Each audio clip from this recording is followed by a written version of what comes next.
Mga kwento ni Thelmo.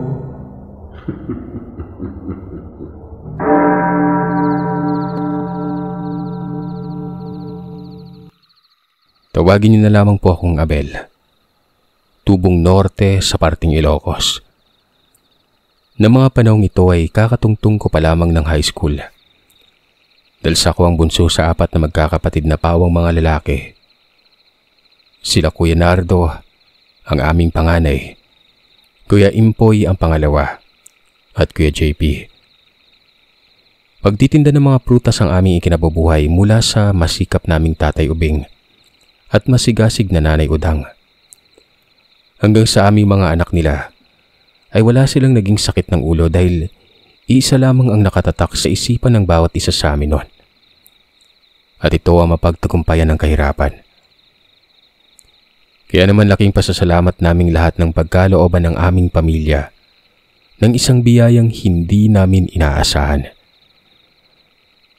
Ang tatay namin ay maswerteng kinuha ng kanyang kapatid na babae para magtrabaho sa isang prutasan sa Amsterdam bilang tagabantay at mamimitas na rin.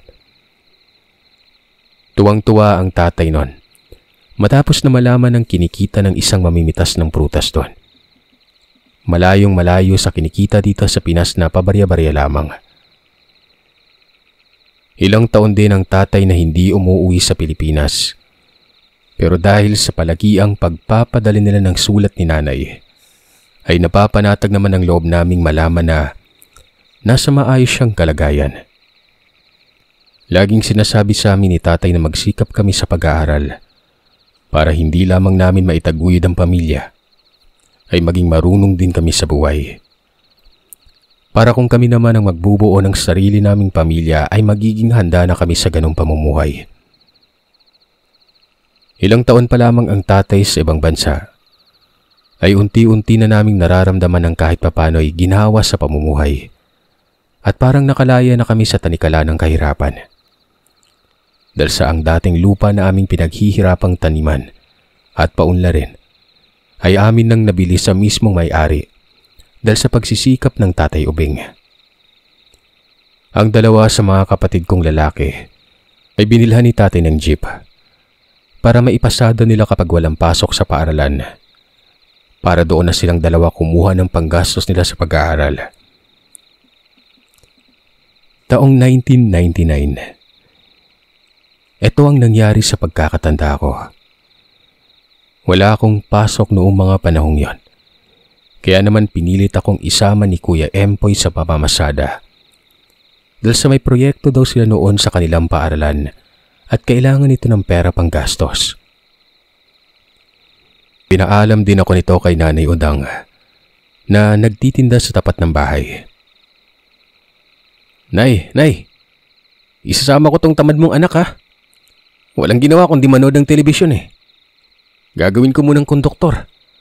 Total, wala namang pasok kinabukasan eh. Panigurado, gagabihin kami. Pang-aasar ni Kuya Empoy sa akin. Anak, Empoy, wag mong papabayaan yung kapatid mo ah. Baka mapano yan. Wag din kayo masyadong magpagabi dahil sa delikado yung panahon ngayon. Pagpapaalala sa amin ni Kuya. Tanging pagtango na lamang ang aming naisagot sa lahat ng pinaalala ni Inay. Agad naman akong nagmano kay Nanay bago sumakay sa jeep ni Kuya. Habang umaandar ang jeep, napadaan kami sa bulubunduking parte ng aming lugar na halos wala pa gaanong ilaw at medyo madilim ang paligid kapag napapadaan doon. Maya-maya, may biglang sumakay sa jeep sa gawing yon. Malakas nitong tinawag si Kuya Empoy para batiin. Oh, himala! Maaga ka nga ata ngayon, bata ah! Bati nito sa amin ni Kuya. Opo, Tatang Iloy. Naghahapit kasi ako pang gastos para sa darating na proyekto namin sa paaralan eh. Teka, ano nga ba yung lumabas sa sweepstake? Tanong ng Kuya Empoy sa matanda. Naku po'y wala pa akong nakukuhang resulta. Kung ano-anong numero ang tumama dahil sa ngayon pa lang akong papunta sa bayan dahil sa halos 2 araw akong nagkasakit. Pagmamaang nito. Ganun po ba, Tang? Sige po, balitaan niyo lang po ako Mamaya sa terminal kung ano yung lumabas. Baka tumama si nanay. Baka hingi man lang ng balato. Saad ni Kuya.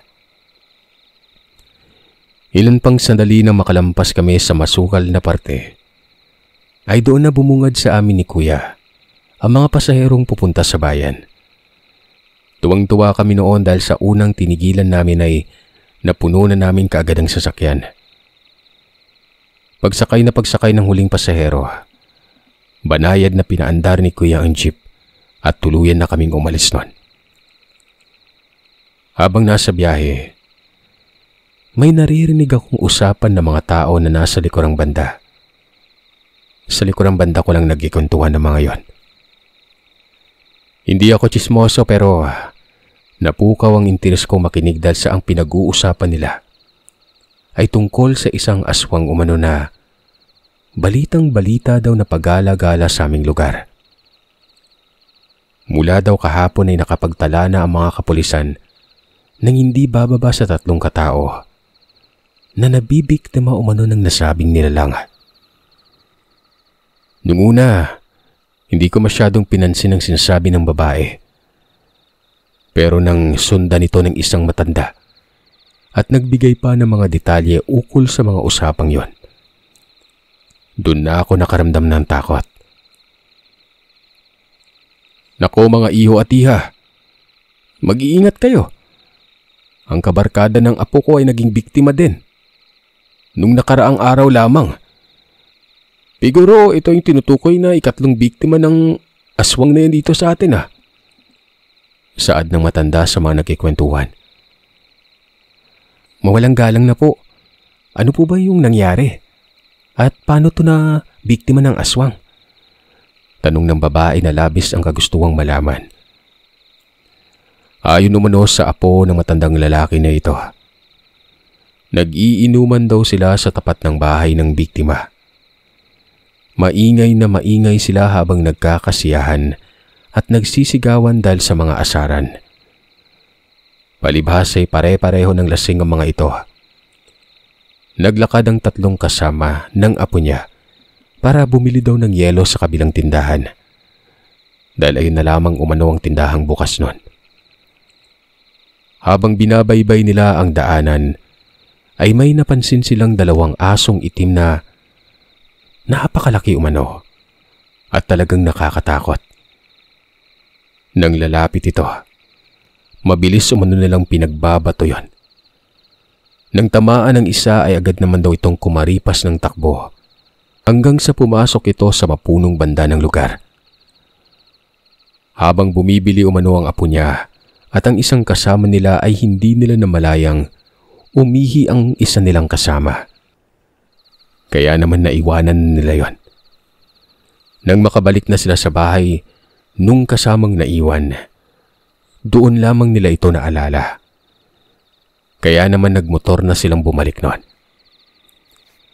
Pagdating nila sa tindahang binilhan, hindi agad nila ito nakita kaya naman kinausap na muna nila ang tendera kung may napansin ba silang lalaki. Sabi naman umano ng tendera ay may nakita siyang lalaki na umiihi pero may napansin daw itong kasama. Isang maputing babae na para bang inaakit siya nito.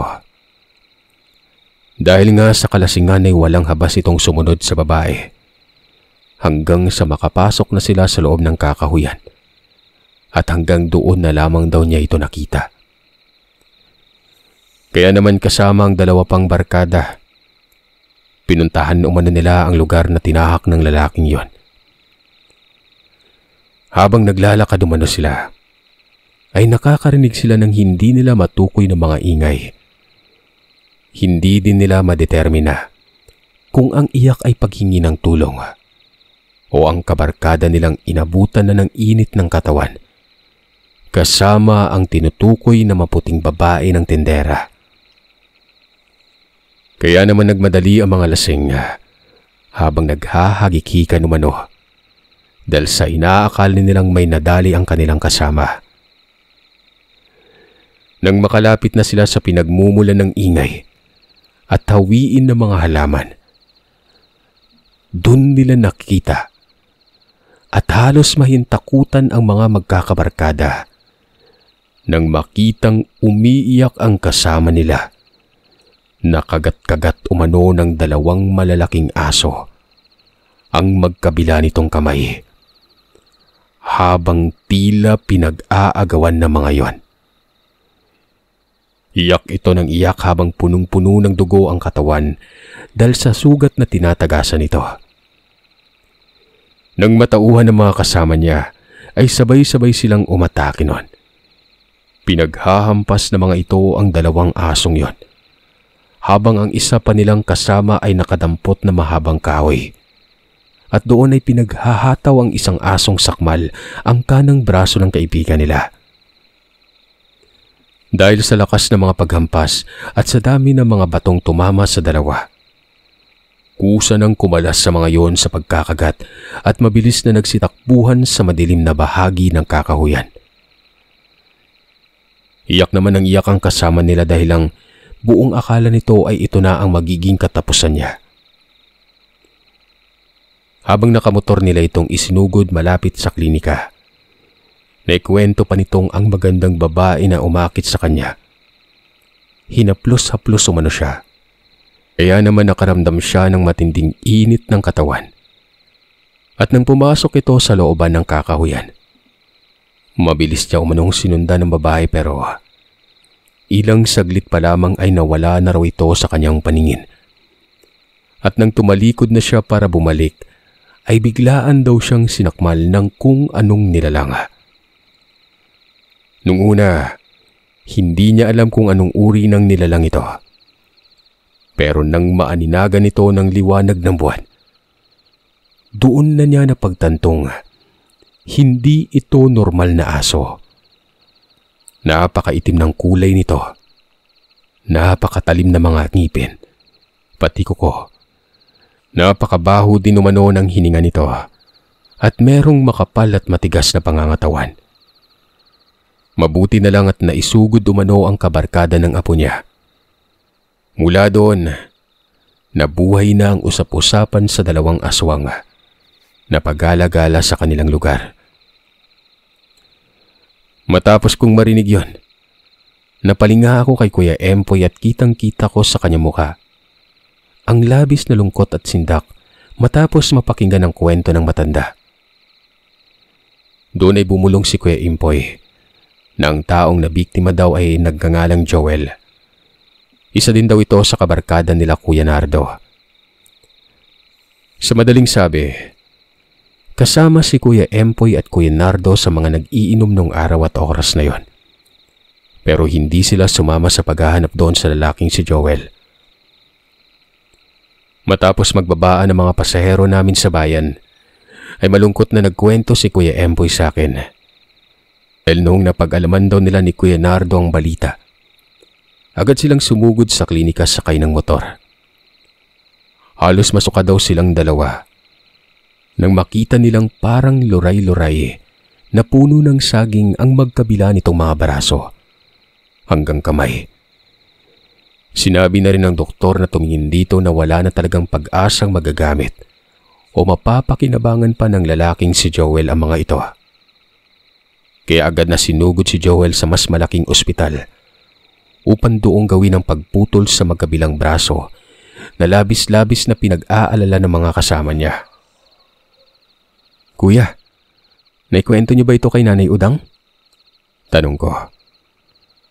Naku Abel, huwag na nating isama yung Nanay Udang sa usapan dahil sa mapapahamak kami ni Kuya Nardo. Baka hindi na kami payagan na lumabas sa gabi.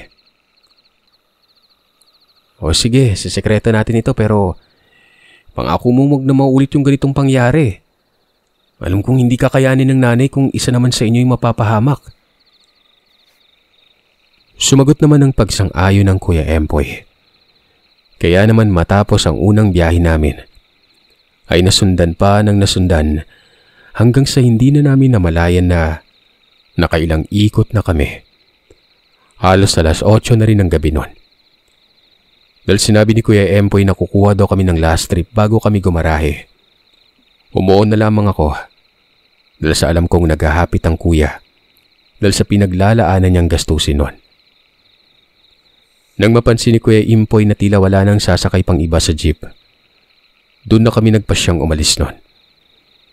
May mangilan-ngilan din kaming pasaherong na isabay pero ang tunay na nakakuha ng aking atensyon ay yung mag-asawang tila galing sa lumang panahon. Dahil sa paraan nila ng pananamit at pagkilos. Ibang-iba sa aming nakikita ng mga panahon na yon. Masasabi kong maganda ang babae dahil sa bagay sa makinis at maputi nitong balatang napakahaba nitong buhok. Habang ang lalaki naman, medyo maskulado at may katangkaran. Inakala ko pang ang pipi at bingi ang mag-asawa. Dahil sa hindi sila nagsalita ng iabot ang bayad na basta-basta na lamang nila itong ibinigay sa ibang pasahero. Na tila nagdududa din sa pagkatao ng dalawa. Amoy na amoy din sa loob ng sasakyan nun ang kakaibang lansa na para bang merong sumakay na may buwan ng dalaw at amoy sunog na langis. Doon ay tiningnan ko si Kuya Empoy sa mga mata bago ko ininguso dito sa salamin para tumingin sa likuran ng mag-asawa.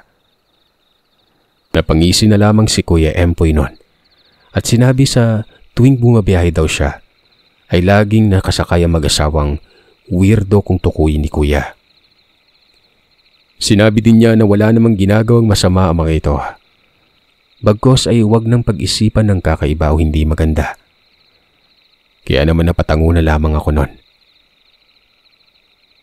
Kuya, hindi talaga maganda yung pakiramdam ko sa mag-asawang yan eh. Pero dahil sa sinabi mo, hayaan na lang natin. Ay nako, ayan ka na naman eh. Ang bata-bata mo pa. Masamang mag-isip ng hindi tama sa kapwa. Di ba yan yung turo ng nanay at tatay? Pero kuya, curious ako kung sino nga ba sila eh. Saan nakatira? Parang, syempre, pamilyar naman yung mga mukha ng taga rito eh. Alam mo yung parang hindi sila taga rito? Eto talaga, nang-aasar ka din no?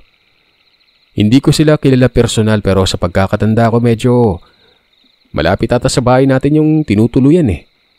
Yung kung dadaan ka sa masukal na parte ng gubat. Sabi ni Kuya Nardo, nagtitinda daw yung mag-asawa ng longganisa sa may palengke. Halos lahat ng tinda nila, pinapakyaw ng mga suki nila. Talagang madalang lang siguro magsalita yung mag-asawa. Malay natin pagod lang sa pagtitinda. Kaya huwag mo nang pag-isipan ng hindi maganda, ha? Halos wala ng pasahero ang aming jeep at malapit-lapit na rin kami sa bahay para gumarahe. Nang biglang lumapit ang mag-asawa sa amin. Magandang gabi sa inyo.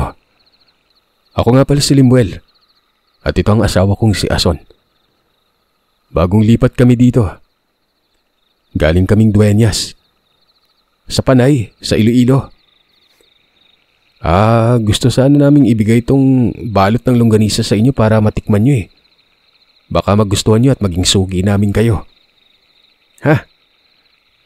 Saad nito, habang namimilog ang mga mata sa amin na tila ba naninindak.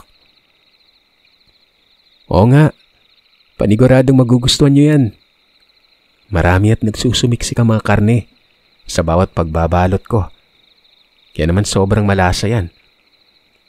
Dagdag pa ng babae habang nakatitig sa hawak ng asawa nitong longganisa. Nakakahiya naman po kung tatanggapin namin yan ng walang bayad. Babayaran na lang po namin para hindi naman makadagdag pabigat sa inyo. Wika ni Kuya nun. O nga po, Mang Limuel, Aling Ason. Mukhang masarap at malasa pa naman tong longganisa. Magkano po ba to?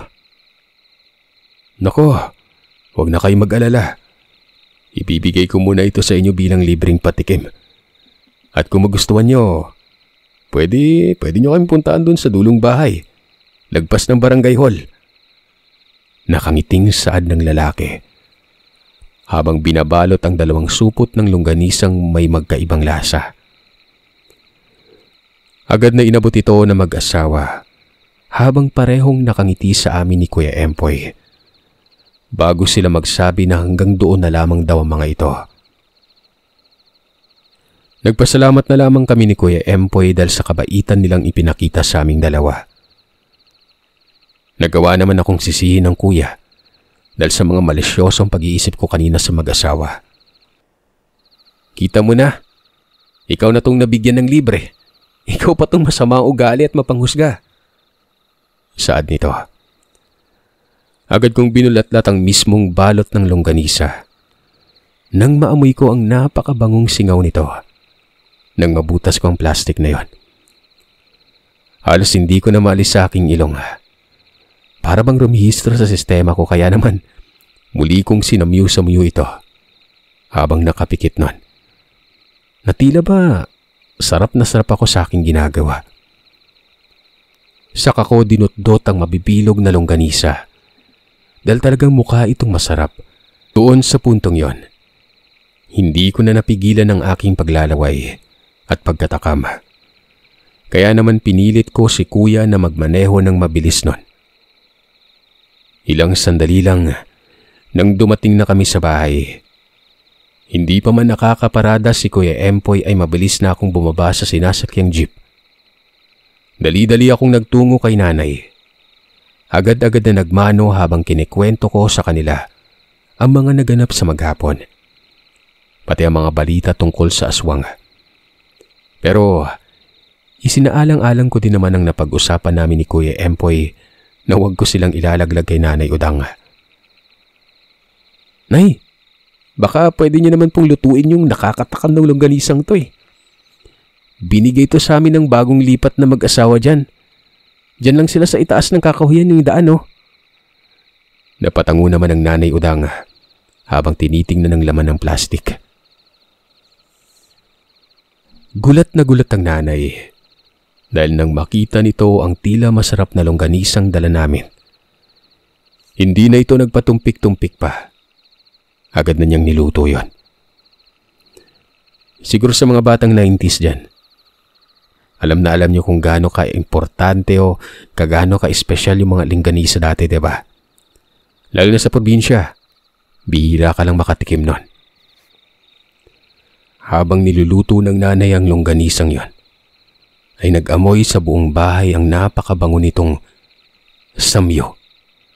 Dahilan para lumabas ng Kuya Nardo at Kuya JP ko sa kani-kanila mga kwarto at hanapin kung saan nagmumula ang masarap na amoy ng ulam. Nang mabungaran nila ang nilulutong ulam ni nanay, agad nang naghain ang mga kapatid ko na tila ba nahipnotismo dahil sa masarap na ulam. Nang matapos maluto ng nanay ang longganisa, nagdasal kami bilang pasasalamat sa Poong May Kapal para sa pagkain na kahain sa pag namin. Matapos ito, mabilis na kaming nagsikuan ng mga ulam at kanin. Grabe, Sir Seth. Kung ako ang tatanungin mo, napakasarap ng longganisang tinda nila Limuel at Ason. Yung lasa niya, hindi mo matitikman sa ibang longganisang itinitinda sa palengke na kahit ang mga komersyal na ganitong produkto, malayong malayo ang lasa. Halos mapataob naming pamilya ang lamesa dahil sa dami ng aming nakainon. Dahil sa ngayon lamang kami nakakain ng ganun kasarap na ulam. Anak nang, saan ba kayo nakabili ng napakasarap na ulam na yan? Sana man lang dinamihan nyo na. Hindi yung pa isa-isa o 2 balot lang yung binili nyo. Maang ni Kuya Nardo nun. Naku Kuya Nardo, hindi naman binili yung longganisang yan eh. Binigay lamang, siguro para maipaubos lamang yung natitira. Bukas wag kang mag-alala. Kuya, pupunta kami sa palengke na pinagtindahan ng mag-asawa. Sasama ulit ako kay Kuya Impoy. Pasensya na Kuya Nardo. Di naman namin alam na magugustuhan nyo to eh.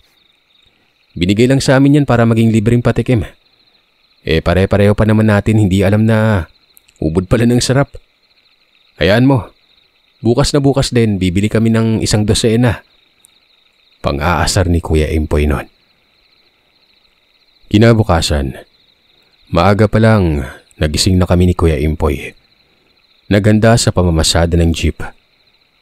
Tulog pa noon si nanay nang makaalis kami sa bahay. Gising na rin naman si Kuya JP habang nagkakapi ng oras na yon. Maaga itong nagigising gawa ng nagre-review ito para sa paparating na entrance exam sa papasukan nito sa kolehiyo sa aming bayan. Nauna akong bumaba kay Kuya Impoy para buksan ang tarangkahan ng garahe para hindi na siya mahihirapan sa paglalabas ng jeep niya kapag bumaba na ito. Habang inaalis ko ang tarapal na harang, ay may napansin akong mabilis na tila dumaan sa aking gilid nun. Kaya naman nanlamig ang buong pakiramdam ko. Natakot ako. Mabilis akong nagpalinga-linga para hanapin kung sino yon. Ilang beses ko ring tinawag ang mga pangalan ng mga kuya, pati ang nanay Udang, dahil sa pag-aakalang gising na siya ng mga ganong oras. Pero naikot ko na ang halos buong paligid noon pero wala pa ring sumasagot sa kung sino ang naroroon. Kaya naman hindi ko na ito pinansin pa. Muli kong ipinagpatuloy ang aking ginagawa. Umikot ako sa likuran banda ng jeep para ipasok naman sa loob ang tarapal na aking tinanggal. Habang pinapasok ko ang tarapal sa ilalim ng upuan, nakaramdam ako ng tila isang mainit na umihip sa bato ko na para bang may humihinga doon. Napangiti pa ako dahil sa inaakala kong pinagtitripan ako ng isa sa aking mga kuya. Naku mga kuya, huwag niyo na akong pulutanin ng pang-aalaska niyo dahil sa hindi naman ako natatakot sa mga ginagawa niyo. Nagpapagod lang kayo. Nang matapos ko itong sabihin, ay tila hindi pa din nagsasalita ang kung sinong nasa likuran ko. Nang maramdaman ko ang mahinang mga pag-atungal, doon na ako kinain ng takot at sindak. Hindi naman ako mapakali dahil sa nararamdaman ko noon. Maging ang paggalaw ko ay tila ba nalimitahan. Natatakot naman akong lumingon dahil baka hindi ko magustuhan ang aking makita sa likuran. Kaya naman inilagak ko ang aking paningin sa salamin na pangkita ng likuran ng jeep ng Kuya Impoy.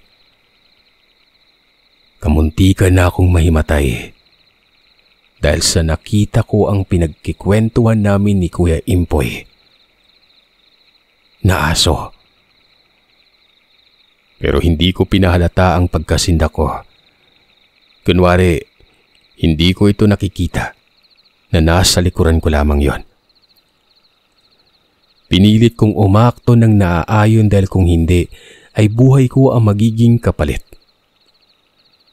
Nang makalabas ako ng jeep, ay dahan-dahan akong naglakad. Pero ramdam ko pa din ang buga ng hininga ng nilalang na yun sa bato ko, na para bang nakasunod yon. Kaya naman nang makabuelo na ako, nagpanggap akong may hinahatak. Nang mahugot ko na ang tubo na ginagamit na panukat ng gasolina sa jeep, buong lakas akong umikot, sabay buong puwersa kong hinataw sa parting ulo ng nilalang. Lalo akong nahintakutan nang makita kong naglalaway ito. Parang takam na takam sa akin noon. Dahil sa tinamaan ito ng tubo sa kaliwang pisngi. Napahumiyaw ang nilalang at tila ba nagulat ito dahil sa hindi niya inaasahan ang ginawa ko. Kahit matumba-tumba na ako dahil sa nawalan ako ng balanse, mabilis akong gumapang papalayo sa nilalang hanggang makakuha ako ng lakas ng loob at doon na ako sumigaw. Aswang! Aswang! Agad namang narinig ito ng mga kuya ko. Armado ng matalas na kutsilyo si Kuya Impoy, habang itak naman ang kay Kuya JP. Agad ako nilang binaba para tingnan nila ang kalagayan ko. Naaktuhan pa ng mga ito na hinahatak ako ng nilalang na yon gamit ang dalawang pako. Buong tapang na sinugod ni Kuya JP at pinaghahampas ng matalas nitong itakang nilalang.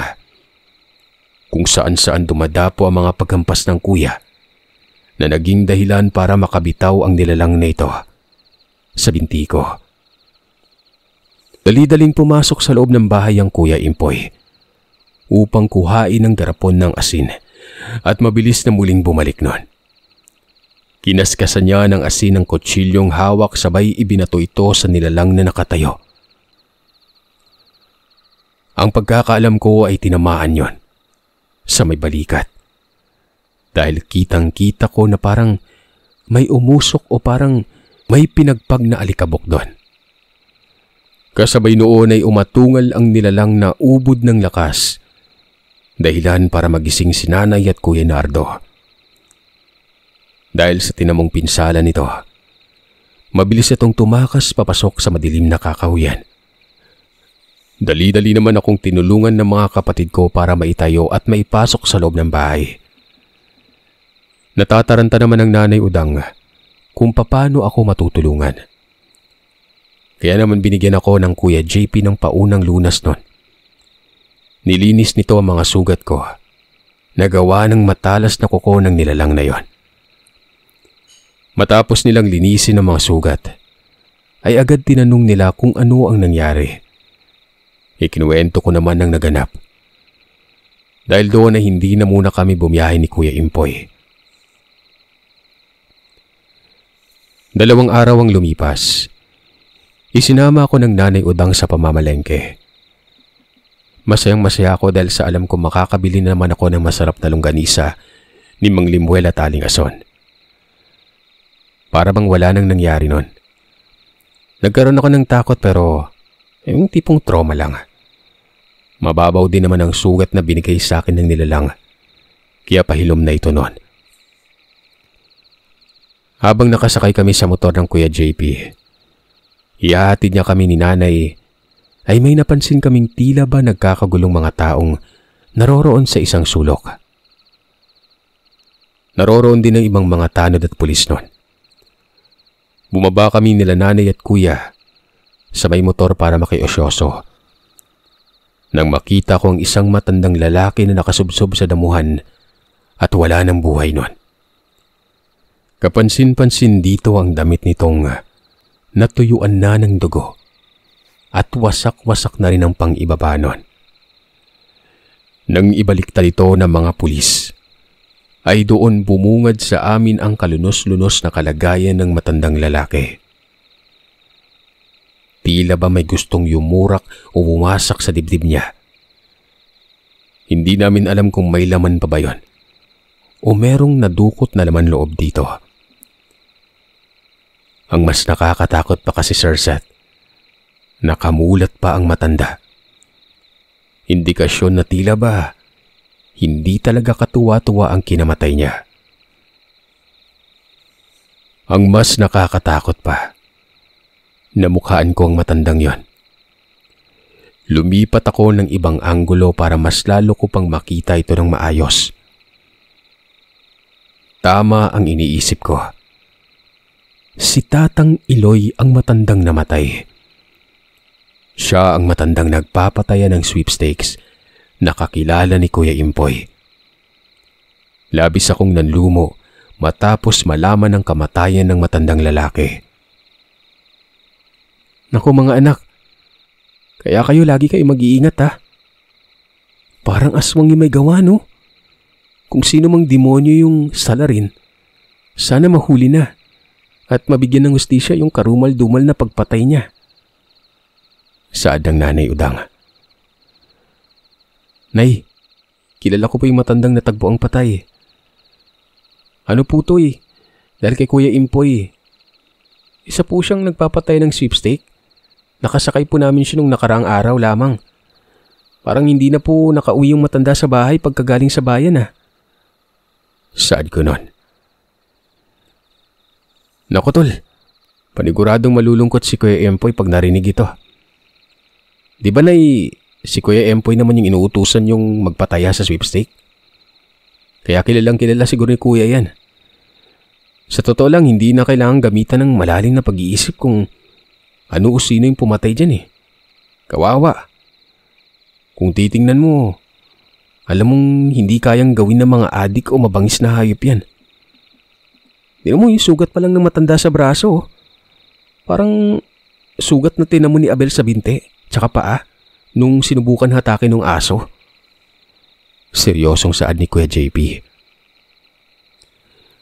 Matapos naming makiosyoso, muli na kaming tumuloy sa pamilihan para bilhin ang pangangailangan namin sa loob ng 1 linggo.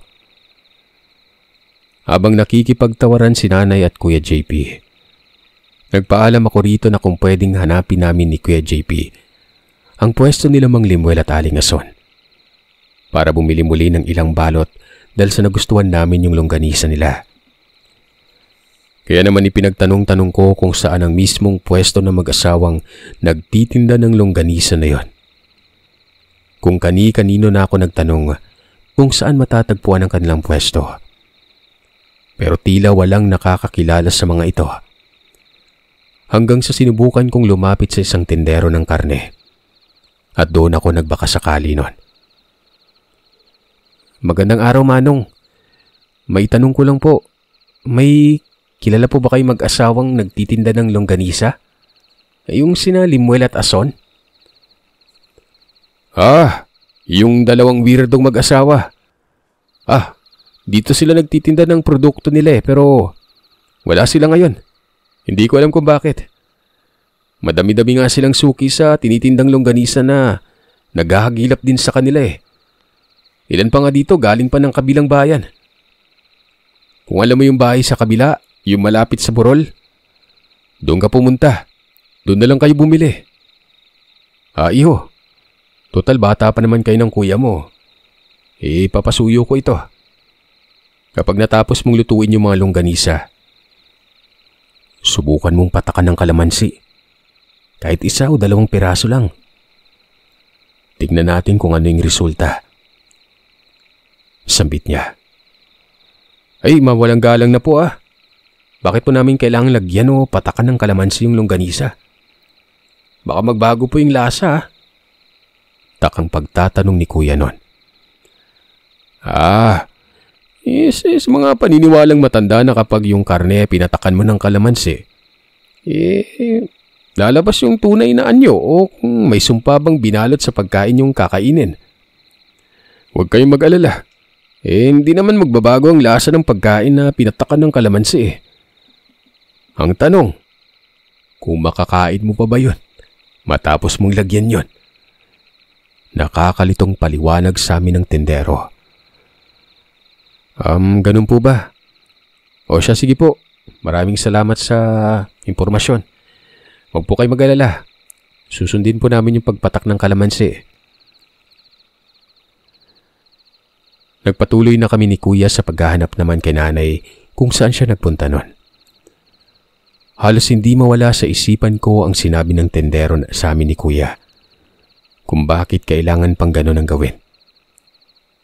Tol, anong sa tingin mo? May diin ba yung sinabi ng tendero sa atin? Tanong ni Kuya nun. Para sa akin, wala naman pong mawawala kung susubukan natin. Tsaka curious ako kung totoo ba yun. Isa lang siguro na longganisa, Kuya, para naman hindi sayang kung mag-iba yung lasa, di ba? Nakangiti kong saad nun. Kaya sa aking bulsa ay kumuha ako ng sapat na pera. Bumili kami ni Kuya ng ilang pirasong kalamansi. Bago namin natanaw si Nanay, habang hatak-hatak ang napakalaking bayong. Agad naman itong kinuha ni Kuya JP. Isinakay sa motor naming dala bago kami umalis nun. Habang nasa biyahe kami, tinanong ako ni Nanay. O Abel, nakabili ka ng ipinagmamalaki mo longganisa? Naku na, hindi pa po. Mukhang hindi po nagtinday mag-asawang sila Aling Ason eh. Saad ko. Mamaya nga po na paghatid ko sa bahay. Pupunta kami sa mismong bahay ng mag-asawa. Doon na lang kami bibili at baka mura pa nilang ibigay sa amin yon. Hoy JP, mahiya naman kayo. Hanap buhay ng tao yon. Hindi kawang gawa. May pera tayong pambili, di ba? Tama na yung unang beses kang nakalibre. O basta't lagi kayo mag-iingat. At huwag kayong magpapagabi doon sa masukal na parte ng kakahuyan, ha? Pagpapayo nito sa amin. Sabay pa kaming napasagot kay nanay nun. Kaya naman nagkatawanan na lamang kami habang pababa na ang aming motor. Agad na tinawag ni Kuya JP ang dalawa ko pang kuya para tulungan kami sa pagbaba at pagbuhat sa mga pinamili. Nang matapos na may ibaba ng kuya ang lahat ng pinamili nun, muli kaming nagpaalam. Bago kami umalis, ipinahabol pa ni Kuya Impoy ang itak ng kuya para sa mga asong baliw umano na marami sa amin ng mga panahong yon. Hindi namin nakalain na mahirap pala ang daan paakyat sa mismong bahay na mag-asawa at hindi biro ang aming dinadaanan at nilulusutan. Doon na ako nagtaka kung bakit ang mag-asawang yon para bang hindi nahihirapan sa pagdaan doon at partidang may daladala pa silang mga paninda. Samantalang kami ni Kuya ay halos sarili lang ang aming bitbit. Ilang beses na dumulas ang motor naming dala. Kaya naman minabuti na naming iwan ito sa isang sulok na walang makakakita bukod sa amin. Ilang saglit pa ang lumipas nang matanawan namin ng Kuya JP ang isang bahay. Kaya naman nakampante na kaming lumapit dito. Hanggang sa lumabas ang lalaking si Mang Limuel. Ay dala-dala itong isang palakol at ilang katawan ng puno para sibakin at gawing panggatong. Magandang araw po, Mang Limuel. Ako po yung binigyan nyo ng libreng patikim ng produktong longganisa nyo. Napakasarap po ng pagkakagawa nyo sa mga longganisang binibenta nyo. Oh, naalala kita, iho. Salamat at nagustuhan nyo. Talagang masarap ang mga longganisa namin dahil sa ibang uri ng karne ang ginagamit namin para maging malinamnam at iba't ibang klase ring pampalasa ang nilalagay namin ng misis ko. Kaya naman masasabi mo masarap talaga. At isa pa, hindi ito kagaya ng tinitinda sa mga palengkeng halos pare-pareho. At isa lang lahat ng kanilang produkto. Paliwanag nito. O nga po, sa bayan hinahanap kayo ng ilang mga suki dahil po gusto nilang bumili sa tinda nyo. Maitanong ko lang po, nasaan po ba si Aling Ason? Bibili na po kami ng 5 balot eh. Saad ko habang nakangiti nun. Ay nako, iho. Nasa loob ng bahay ang asawa ko na nagpapahinga. Naaksidente ito nung nagdaang araw. Isa rin yun sa mga dahilan kung bakit hindi kami nakapagbenta. Kaya pasensya na kayo. Naku, wala pong problema doon. Pasensya na rin po pala sa abala. Saad ni Kuya JP. Tinawag ni Mang Limuel ang asawa nitong si Aling Ason. Pero nang tawagin nito ang asawa at dahan-dahang papalapit, ay tila unti-unti akong kinakain ng takot. Dahil sa napakalaki at namimilog ang mga mata niya habang nakatitig sa akin nun, na para bang may gusto itong gawin. Kapansin-pansin din ng malaki nitong pasa sa mukha. Sugat sa braso na hindi naman ganun kalalim. Hindi ako makatingin ng direkta sa mukha ng babae. Kaya naman tanging sa malaking pasa na lamang akong bumase sa tingin nun. Habang tinitingnan ko ang pasa nito sa mukha, tila hindi mawala sa isipan ko ang engkwentro ko noong nagdaang araw sa asong umatake sa akin nun. Tinamaan ko ng tubo sa mukha ito. Halos doon ko din kasi nahampas ang aswang nun. Pati ang sugat ng babae sa braso. Para bang sugat na gawa sa paghampas ng itak ni Kuya. Walang ano-ano'y tinapik ako ni Kuya sa braso na siyang dahilan kung bakit bumalik ako sa wisyo ko. Nabigla na lang ako dahil sa papaalis na pala kami ng Kuya. At dala na nito ang 5 balot ng longganisa. Takang-taka ako dahil hindi ko alam kung bakit nagkaganon. Kanina, kaharap ko lang ang mag-asawa. Tapos biglang papaalis na pala kami ni Kuya. Ikinuwento ko ang lahat sa kanya. Pero pinalubag lamang ng kuya ang mga agam-akam ko. Nang subukan kong lumingon sa bahay na mag-asawa, gusto ko nang tumakbo at iwan si kuya. Dahil sa nakita ko ang mag-asawang nakatungtong sa ibabaw ng malaking puno nun. Hindi ako maaaring magmalikmata. Nagbabaga ang kulay pulang mga mata ng mag-asawa habang nakatitig sa amin. Kaya naman niyakag ko na mabilis ang kuya paalis ng lugar habang ipinapangako ko sa sarili na hindi na ako babalik sa lugar na yon. Habang naglalakad kami pa uwi, ay hindi mawala-wala sa isipan ko ang tungkol sa nakita ko. Kaya naman buong oras ng paglalakad namin ay alerto lamang ako at palinga-linga sa paligid para makiramdam.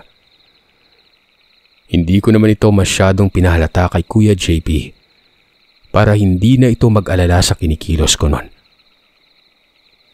Nakampante lamang ako ng matanaw namin ng bahay habang sinalubong kami ng Kuya Impoy na may dalang isang bote ng mantika. Dahil sa nakaligtaan daw ni nanay na bumili nito. Kuya Impoy, huwag ka sanang mabibigla ha. May sasabihin ako sa'yo. Ano na naman yan, Abel? Nantitrip na naman kayo nitong si JP. Hindi po kuya. Kasi kanina malapit sa palengke.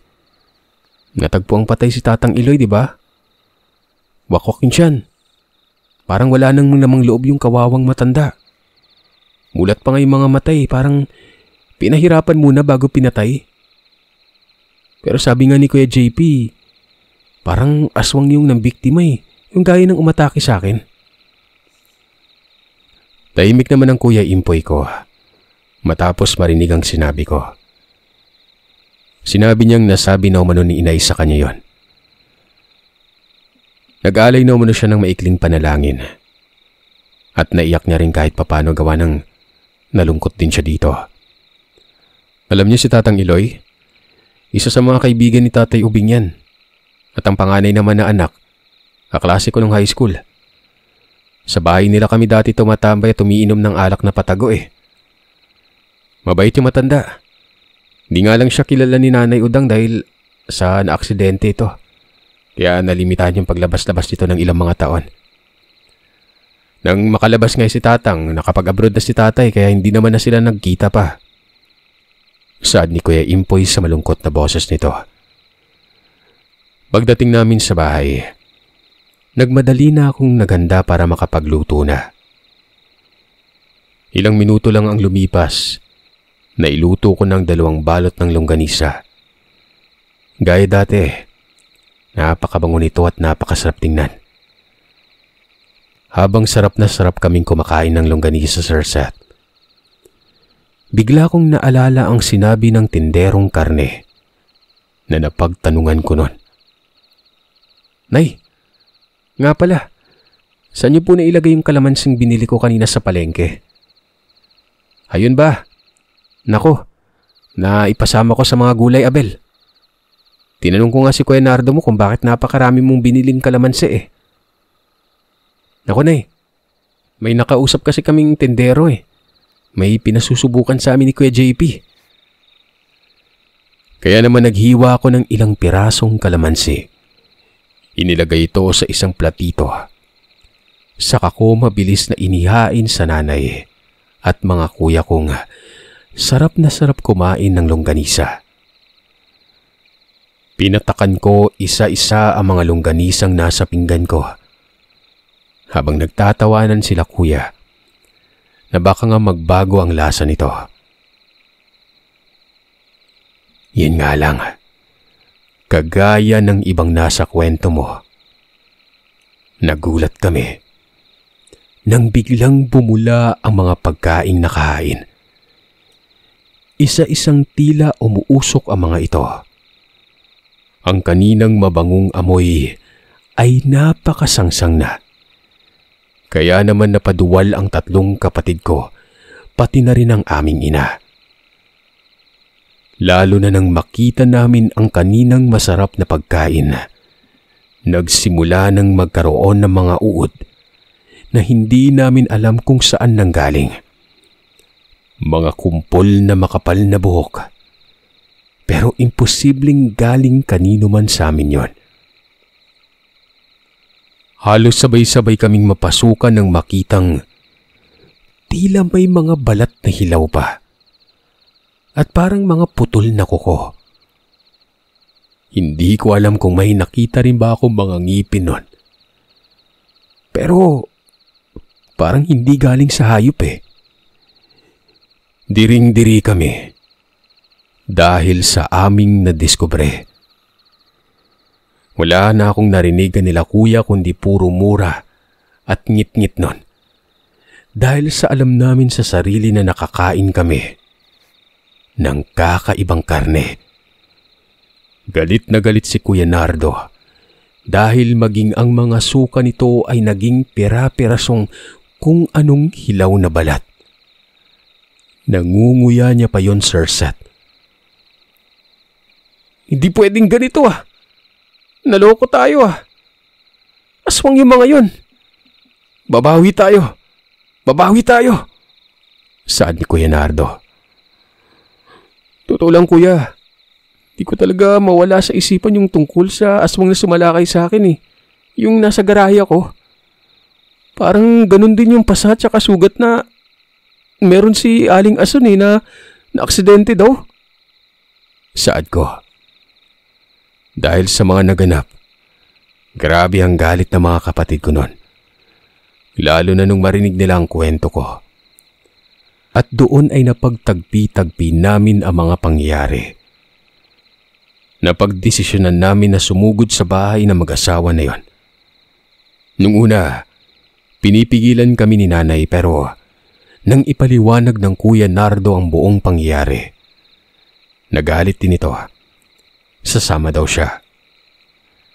May daladalang itak ang mga kapatid ko, habang kami naman ni nanay ay may dalang tig-isang supot ng asin. Hindi naman namin namalayan ang oras na padilim na. Napansin na lamang namin ito nang halos malapit na kami sa bahay ng mag-asawang yon. Nagdadalawang isip man, nagpatuloy pa rin kami. Kahit mahirap at masukal ang nadaanan namin, hindi nagreklamo ang nanay. Siya na mismo ang nagpumilit para makarating sa bahay ng mag-asawa. Pagkarating, nakita naming bukas ang sulo sa bahay ng mga ito. Habang nasa labas ang lalaking si Mang Linguel at naninigarilyo nun. Demonyo kayo! Gusto niyo pa kaming hawaan? Baka lasunin? Ngayon magbabayad ka sa ginawa mo. Sigaw ng kuya. Bakit? Anong problema? Wala kaming masamang ginawa sa inyo ah. Maang-maangan ni Mang Linguel nun. Anong wala? Demonyo kayo ng asawa mo. Kunyari mabait kayo.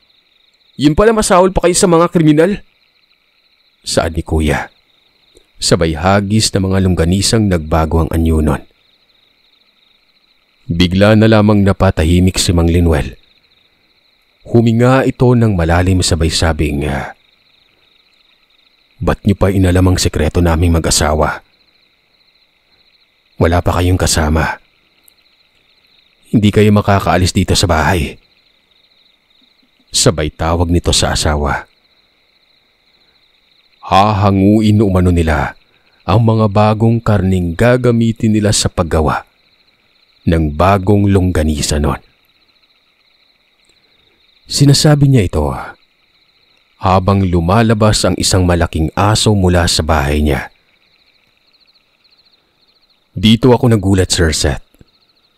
Biglang nagsalita ang asong ito. Batang matapang, muntik na kitang masilo nung nagdaang araw. Kung nasilo ka namin, marami-rami kaming magagawa at mailala kong longganisa. Natatawang turan ng babae habang dahan-dahang naglalaway. Mabilis na sumugod ang mga ito. Ang Kuya Nardo at Kuya Impoy, habang ang Kuya JP naman ay nasa kilikuran lamang ng mga ito. tutulong lamang kapag hirap ng isa. Nakipagbuno sila sa dalawang nilalang. Palo ng palo ang itak ng dalawang kuya ko. Pero parang makunat ang parte ng balat ng mga nilalang na yon. Hindi ito katulad ng unang sagupa na natablan nila itong ason na ito. Maya-maya pa'y tumalon papasugod ang nilalang na si Ason patungo kay Kuya Impoy. Sila ang nagpambuno. Pinagsusuntok ito ni Kuya pero dahil nasa kaanyuan na ito ng pagiging aswang, tila ba walang kawala o wala man lamang tama yon at nadoble pang lakas. Kitang-kita ko sa mga mata ng kapatid ko ang takot dahil sa mga nasaksihang kaganapan. Pero kahit na gano'n ang nangyayari, hindi ito naging dahilan para magpatinag kami sa dalawang mag-asawa. Inilabas namin ni nanay ang asin.